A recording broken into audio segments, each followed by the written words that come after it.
What's up, guys? Today I'm back with a tier list to rank the most and least well-rounded fighters in the entire UFC. We have the cheat codes, which are going to be the guys who literally have little to no weaknesses around their entire game. Really well-rounded means they're good everywhere, like they're really good everywhere, but they're not a cheat code, you know? They're just great everywhere. Average everywhere, they're just they're kind of a jack of all trades, you know? They can do it all, but they don't really excel anywhere.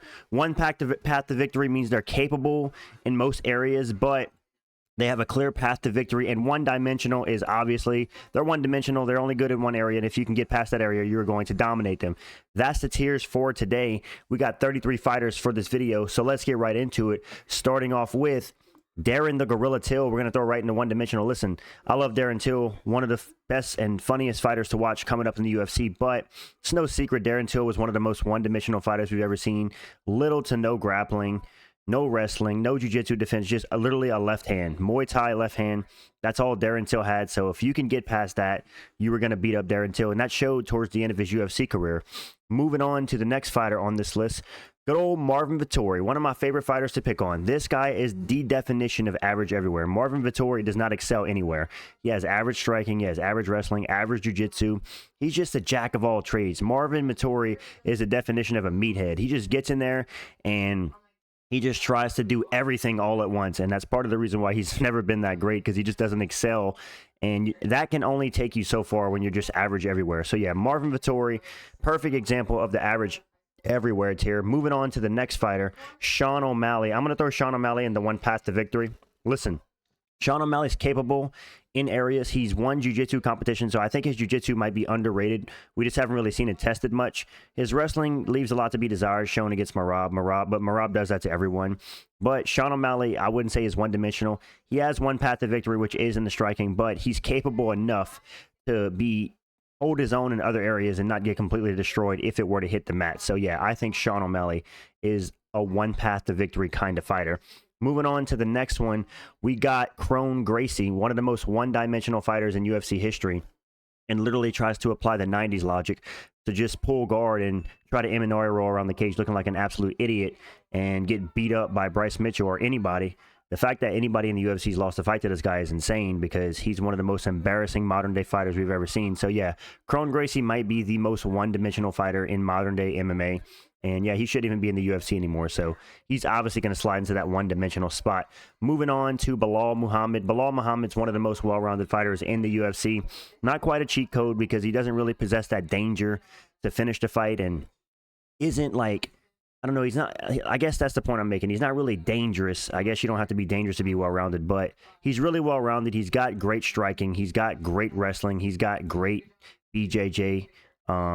He's just got great, kind of just really well-rounded all around. Belal Muhammad is the perfect example of a really well-rounded fighter. Not a cheat code, but really well-rounded, or no one remembers the name Muhammad. Moving on to the next one, we have Justin Gaethje. Justin Gaethje, I'm going to put in that one-dimensional tier. Listen, if you get this guy to the ground, it's pretty much a done deal. Look at what happened to this guy when he gets on the ground against Charles Oliveira, against Khabib Nurmagomedov. If you can get Justin Gaethje to the ground 9 times out of 10, if you have any worth of ground game above like a blue belt, you're going to submit him pretty easily. He's one-dimensional. He's great in the striking, but that's literally all he has. He is a national champion wrestler, I believe, but doesn't matter because he doesn't use it. And yeah, he's got one takedown in his entire UFC career. I think it was against Rafael Fiziev, but that was just to show the fans he can go for a takedown. But yeah, Justin Gaethje is one-dimensional. I stand by that, and that's where he's going to go in this video. Moving on to the next one, Movsar Evloev. I'm going to throw in the average everywhere. Listen, a lot of people are going to disagree with this, but I think Movsar Evloev is average everywhere. He has average wrestling, shown in the Aljamain Sterling fight. Aljamain kind of ragdolled him in moments. He has average striking. He doesn't really excel anywhere. He's just kind of good. He has solid control. He has solid BJJ, solid wrestling, solid striking.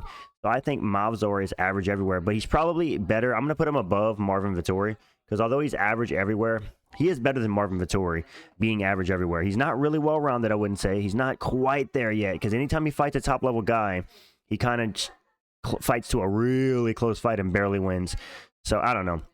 I'm playing into a lot of factors. You could compare the style of Movsar to a guy like Belal Muhammad, but I think Belal Muhammad is a little bit more well-rounded than a Movsar Evloev. So yeah, I'm going to put Movsar in the average everywhere. I know, hot take, he's 9-0 in the UFC. How's the average everywhere if he's 9-0? But I'm just going to put him in average everywhere. That's where I want him. That's where he's going to be, boys. Moving on to the next one, Leon Edwards. I'm going to put Leon Edwards in really well-rounded. Now, a lot of people might be confused saying that Leon Edwards is a striker. How could you put him in really well-rounded? Well, let's not forget, Leon Edwards took Kamaru Usman's back in one of their rounds and took him down, one of the only guys to take Usman down.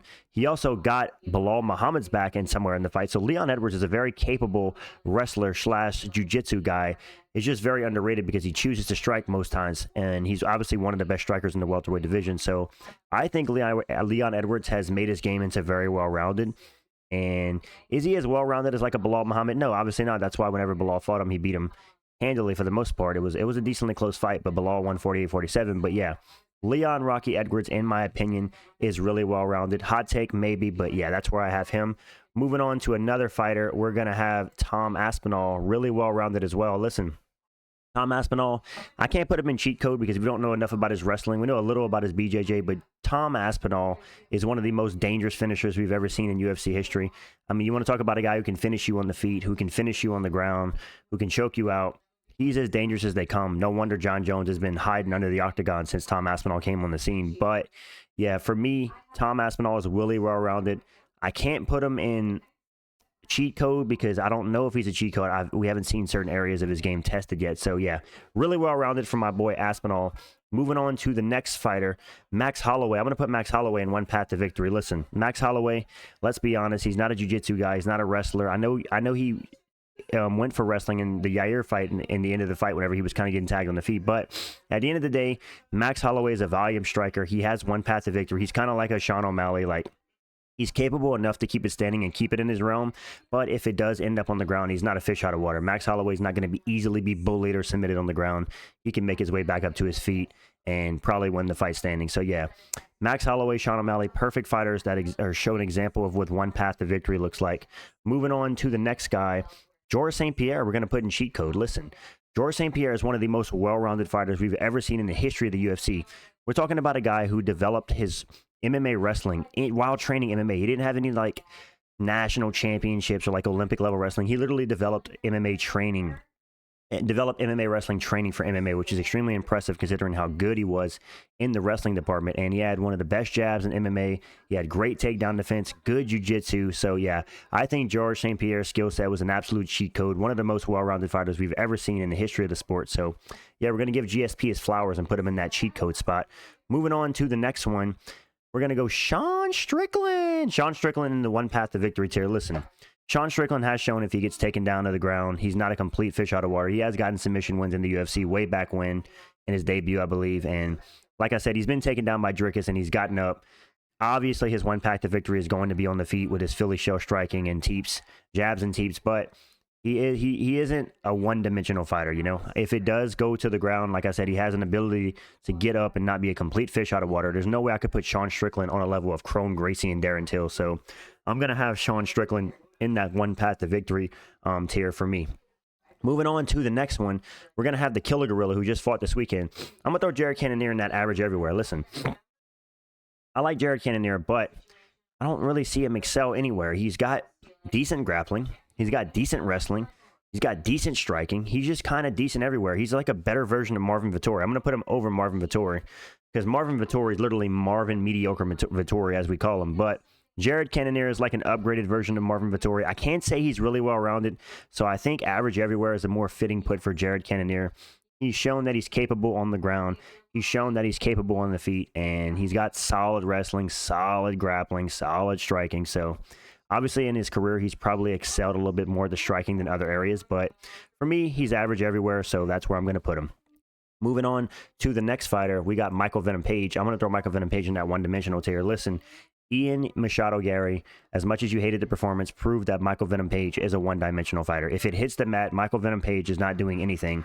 Ian Gary, who's primarily known as a striker, I know he out-grappled Shavkat Rakhmonov in moments, but Ian Gary obviously came up as a striker, easily dominated Michael Venom Page on the ground, and Michael Venom Page made Ian Gary look like Khabib in moments. Ian Gary just took him down and bullied him, and yeah, if you have good takedowns and you get Michael Venom Page to the ground, he's not going to be able to do much, so he's obviously going to be a one-dimensional fighter. He's just a karate fighter that points fights to a decision. Very entertaining to watch, but he doesn't really have like, I don't think he's a one path to victory kind of fighter. I think he's more one dimensional. He has karate and literally nothing else. So yeah, I got to put Michael Venom Page in that one dimensional. Moving on to the next one, Ilia Topuria. I'm going to put in a really well rounded. Listen, Ilia Topuria, you guys know I love to glaze Ilia. He's one of my favorite fighters, but I cannot put him in cheat code quite yet because his wrestling has been a little wonky. He did get taken down and controlled by Bryce Mitchell for a minute, and he also I forgot what else I was going to say about Ilia, but I don't think his wrestling's been proven enough to be cheat code yet. Obviously, he has some of the best boxing we've ever seen in the UFC, arguably the best we've ever seen, and he has really underrated jiu-jitsu because he submitted a guy like Bryce Mitchell, who's a really good grappler, and just he's capable everywhere, but I don't think... I'm going to put Ilia at the top of very well-rounded because he's dangerous on the ground, he's dangerous on the feet, so I think you have to put him above a guy like Bilal Muhammad.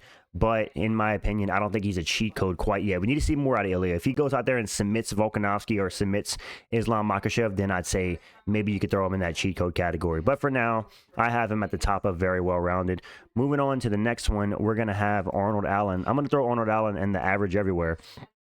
I'm going to throw him in between Movzar and Jared Cannonier. Listen, Arnold Allen started off his UFC career, for you guys that don't know, 10-0, which is very impressive. Not many UFC fighters ever do that. And he didn't get a title shot, which is crazy. Fighting 10-0 in the UFC without a title shot is insane work. But he proved that he's a capable grappler. He proved that he's a capable striker. And he's just kind of average everywhere. Like, and when I say average everywhere, guys, it doesn't necessarily mean bad.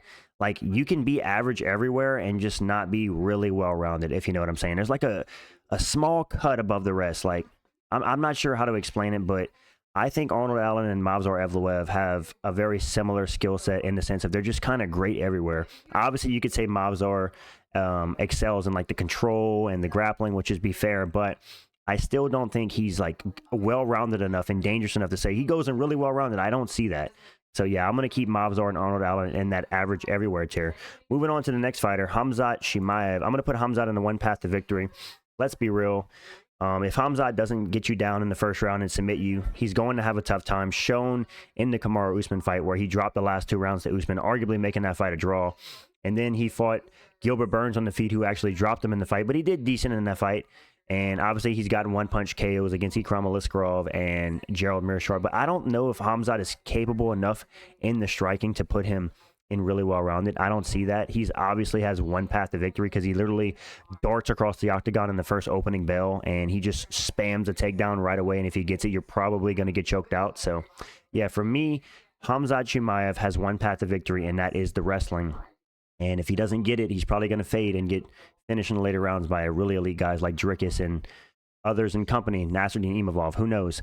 Moving on to the next fighter as a cheat code, Demetrious Mighty Mouse Johnson, just like GSP, one of the most well-rounded fighters we've ever seen in the history of the UFC. I mean, you want to talk about a guy who's winning jiu-jitsu competitions and beating guys who literally do that for a living.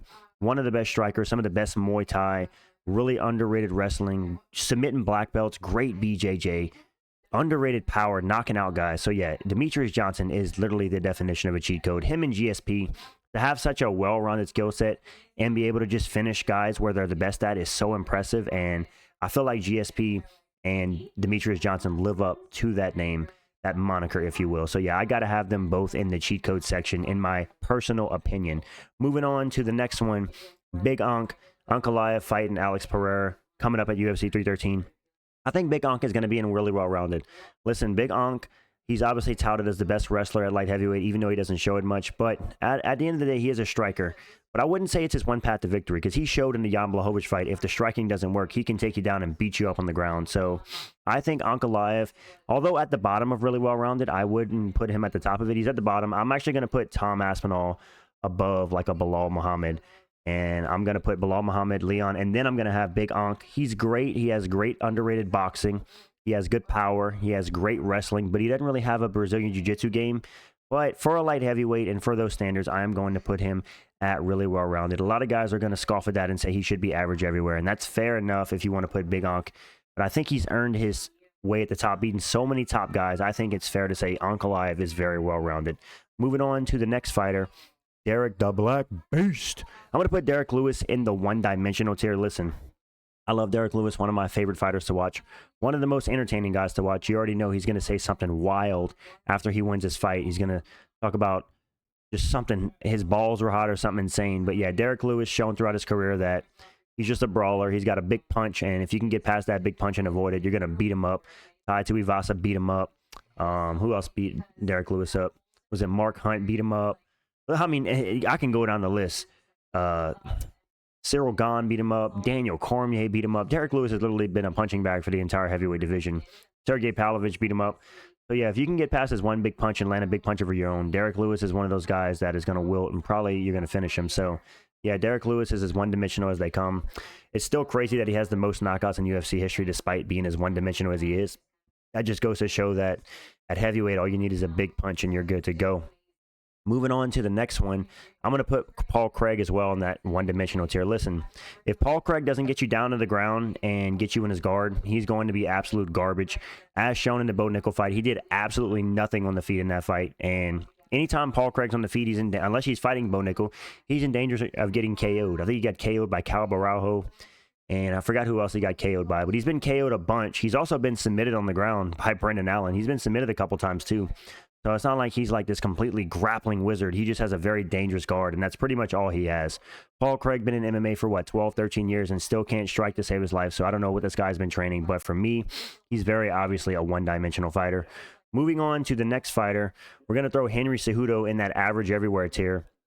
I'm going to throw Henry Cejudo in the middle of Arnold Allen and Jared Cannonier. Listen, Henry Cejudo is a very capable fighter in the striking, but I just feel like his wrestling, he's an Olympic wrestler, but when it comes to MMA wrestling, he's kind of average. I don't think he's anything insane in the striking. So average wrestling, average striking, not really got any BJJ. So I think it's fair to put Henry Cejudo in that average everywhere tier. I don't think you can put him in really well-rounded because he lacks in areas of the game, but average everywhere. Like I said, I know people are going to be in the comments talking about how is Ankalaev and really well-rounded. Listen, he is. Just trust the process, brother. But Henry Cejudo in average everywhere, I think, is a fair take because I don't, sure, you could say he excels in the karate striking, but I don't know, man. I just don't see Henry Cejudo striking like so far ahead of the rest of his game. So yeah, for me, he's average everywhere. Moving on to another fighter, we're going to have a Wonder Boy Thompson in that one-dimensional tier. Listen, just like MVP, Wonder Boy, if you can get past his striking, you're pretty much going to cook him. Even on the feet, he's been KO'd by Joaquin Buckley. Fair enough, he was older. And Anthony Pettis. But if you can get him to the ground like a Shavkat Rakhmonov, you're probably going to get a submission or you're going to beat him up on the ground. So, yeah, Wonder Boy is one-dimensional as it comes. If his karate doesn't work, it's not like he's going to be landing, flying arm bars on you or threatening submissions. Wonder Boy has one path to victory, but that's literally his only path to victory, and he's not capable really in any other area. So I can't have him in one path to victory. I got to have him in one-dimensional. Moving on to the next one, Corey Sandhagen. I'm going to have him that really well-rounded tier. Listen, as much as I dunk on Corey Sandhagen, he is one of the most well-rounded fighters we've ever seen in the UFC. He's developed his wrestling as MMA career has went on, and just shown he can dominate guys like Rob Font and Marlon Chito Vera in the grappling and hold his own in the grappling against Umar, even though he kind of got shut down the whole fight. And he's a very capable striker. He has sneaky submissions, at least back in the beginning of his UFC career he did. Not much these days. Corey Sandhagen is as well-rounded as they come. He's kind of a jack of all trades. He does it really good everywhere, but I think he's a cut above the guys that average everywhere. Yeah, I think he's just a cut above. He's great in all areas. He has areas he excels in, like the striking, but he's arguably improved his wrestling to be at that level as well. So for me, really well-rounded for Corey Sandhagen. Moving on to the next one, Islam Makhachev in the cheat code. Listen, there's a reason this guy has finished 8 of his last 9 opponents. And he's actually finished 9 of his 9 last opponents because the only finish he didn't get was against Volkanovski, and he proved a finish in the rematch. So yeah, Islam is a cheat code. He's outboxing some of the best boxers in the division. He's out kickboxing some of the best strikers. He's submitting the submission king in Charles Oliveira. I mean, he can do it all. He can, one of the best wrestlers in the division, if not the best wrestlers. Arguably the best submission artist in the entire division. I think he is, to be honest. And he's dangerous on the feet. And he has some of the best striking defense numbers in the entire division. So it's like Islam is the definition of a cheat code. There's no secret why he's on a 15-fight win streak. The most title defenses in lightweight history. And he's a pound-for-pound #1 fighter in the world right now. So in my opinion, you got to have Islam in that cheat code section. I think he's earned it.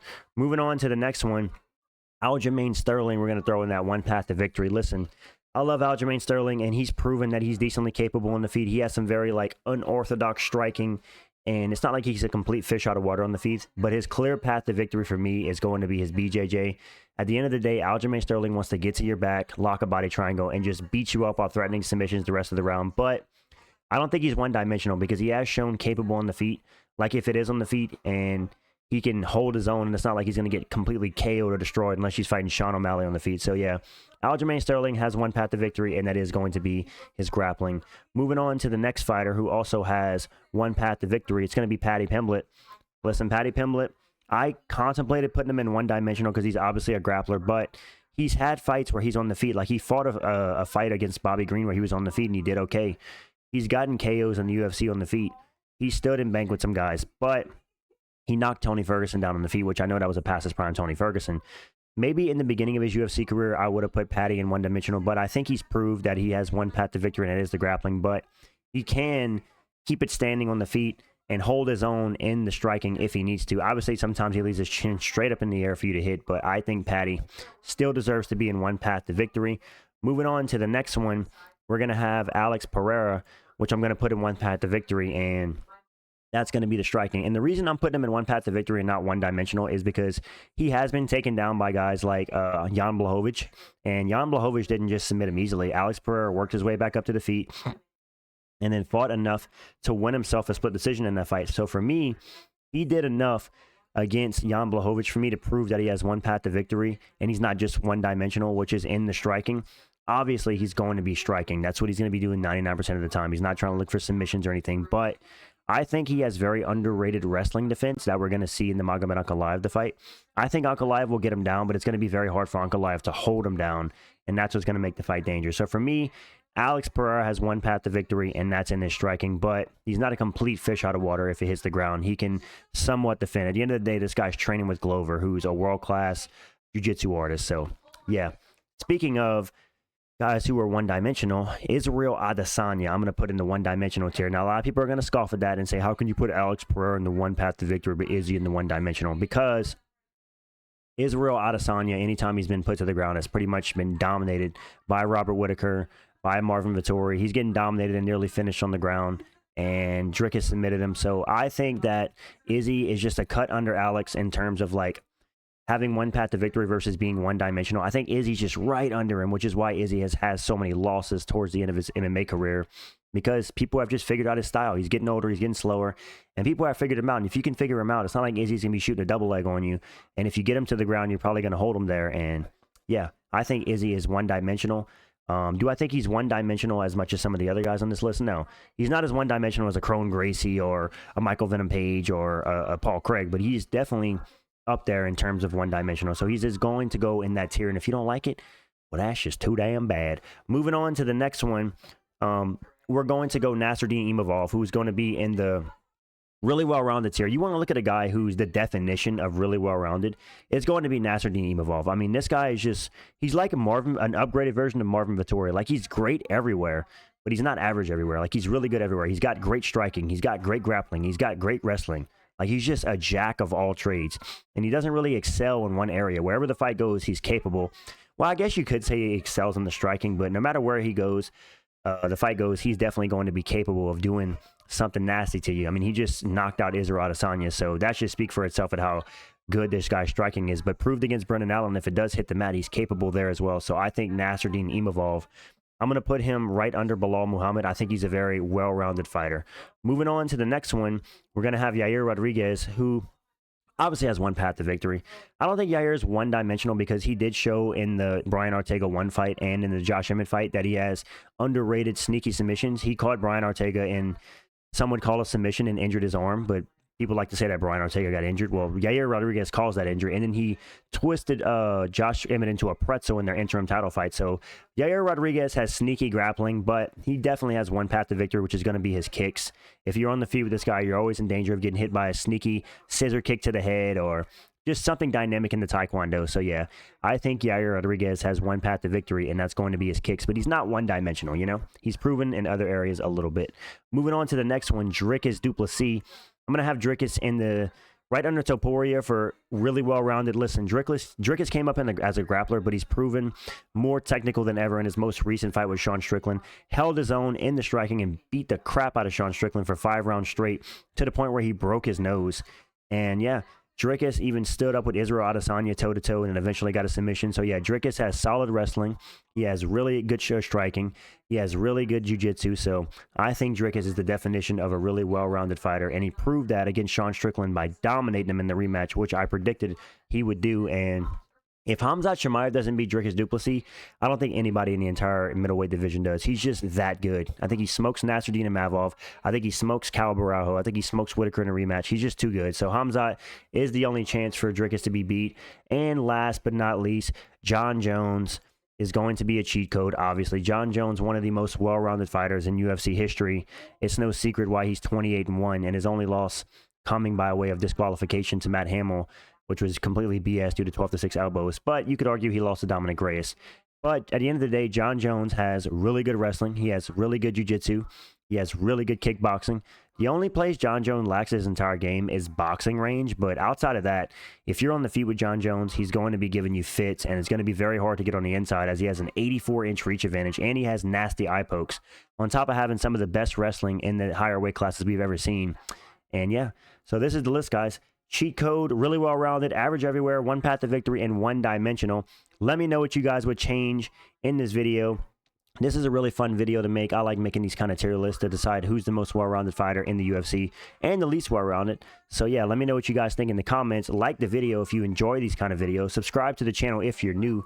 And yeah, that's it for this video, guys. I'm out, and peace.